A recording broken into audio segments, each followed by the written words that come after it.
नमस्कार दोस्तों, आज मैं खड़ा हूँ एक ऐतिहासिक जगह पे जहाँ पर दिव्यता ने शिक्षा ली थी। यह है महर्षि संदीपनी आश्रम, उज्जैन में स्थित। यहीं पर भगवान श्री कृष्ण, बलराम और उनके मित्र सुदामा ने गुरु संदीपनी से विद्या प्राप्त की थी। आश्रम में आपको ऐसे स्थल दिखेंगे जहां माना जाता है कि शिष्य बैठकर शिक्षा ग्रहण करते थे। यहाँ एक सुंदर मूर्ति है जहां गुरु संदीपनी, श्री कृष्ण और बलराम और सुदामा साथ बैठे हैं। इन्हें देखकर लगता है मानो ज्ञान की गंगा बह रही है। महर्षि संदीपनी महाभारत काल के एक महान गुरु थे। उनके आश्रम में न सिर्फ राजपुत्रों को शिक्षा दी जाती थी, बल्कि अनेक अन्य वर्ण के बच्चों को भी शिक्षा दी जाती थी। श्री कृष्ण के साथ उनके मित्र सुदामा भी यहाँ पढ़ते थे। वही सुदामा जो बाद में द्वारका जाकर अपने सच्चे मित्र से मिले थे। महर्षि अपने शिष्यों को धर्म, वेद, युद्ध कला, नीति और आत्मज्ञान का पाठ पढ़ाते थे। जब श्री कृष्ण और बलराम यहाँ पर पहुँचे तो उन्होंने 64 कलाएँ सीखी, जिनमें संगीत, शस्त्र कला, राजनीति, योग और महाविद्या शामिल थे।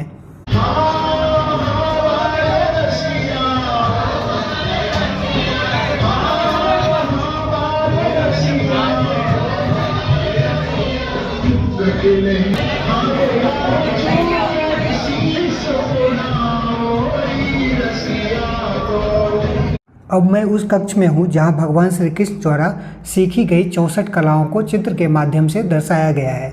यह चित्र एक युग दर्शन है जहाँ शिक्षा का अर्थ केवल पढ़ना लिखना नहीं, बल्कि पूर्ण व्यक्तित्व विकास था। यह एक पवित्र कुंड माना जाता है। यहीं से श्री कृष्ण ने अपने गुरु के लिए जल लाकर पूजा की थी। कुंड आज भी विद्यमान है। मैं यहाँ आकर सोचता हूँ आज की शिक्षा और उस समय की शिक्षा में कितना अंतर है। यहाँ शिक्षा पुस्तकों से नहीं, अनुभवों से होती है। जहाँ गुरु को पिता से ऊपर माना जाता था और शिष्य का धर्म होता था पूर्ण समर्पण। गुरु संदीपनी का एक पुत्र भी था जो बचपन में ही समुद्र में डूब गया था।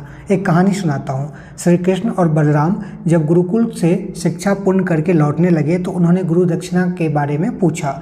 गुरुदेव, हम आपको क्या दक्षिणा दें? संदीपनी ने पहले तो मना किया, लेकिन श्री कृष्ण के आग्रह पर उन्होंने अपने पुत्र को पुनः प्राप्त करने की इच्छा व्यक्त की। श्री कृष्ण और बलराम समुद्र से लेकर यमराज लोक तक गए और उनके पुत्र को पुनर्जीवित करके गुरु को सौंप दिए।